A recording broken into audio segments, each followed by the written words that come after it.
Hey guys, so ayun, I will do a review regarding with this app, Peso Fast. So nakita ko lang siya actually sa App Store and trinay ko siya. Well, yes, legit, nagpapautang sila. But the problem here, first, as you could see, 4,000 yung babayaran ko. And then, yung problema dito is, yung 4,000 na inutang mo is 1,800 lang yung i-credit nila due to may mga process pa. So, sobrang laki ng processing fee nila. And then, as you can see also on the screenshot, yung due date ko is January 8. Aware ako doon.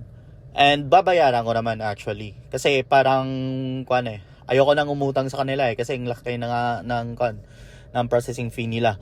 But January 7 pa lang, I got a messages actually na very terrible guys. Tingnan nyo naman yung mga messages niya sa akin. Eto, papakita ko sa inyo.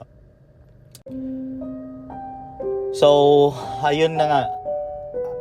Kita mo kung gaano sa ka-harsh yung mga empleyado sa app na to. So, ayun, lesson learned sa side ko, wag kayong umutang ng basta-basta. Check mo muna yung ilang amount yung makikredit sa'yo before you proceed. And then,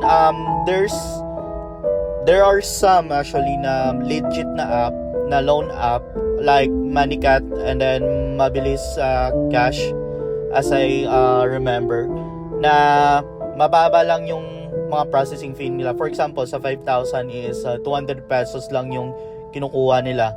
And then, meron silang mga installment. But this is my first time actually that I experienced a very terrible service from this app. So, I would not suggest this app.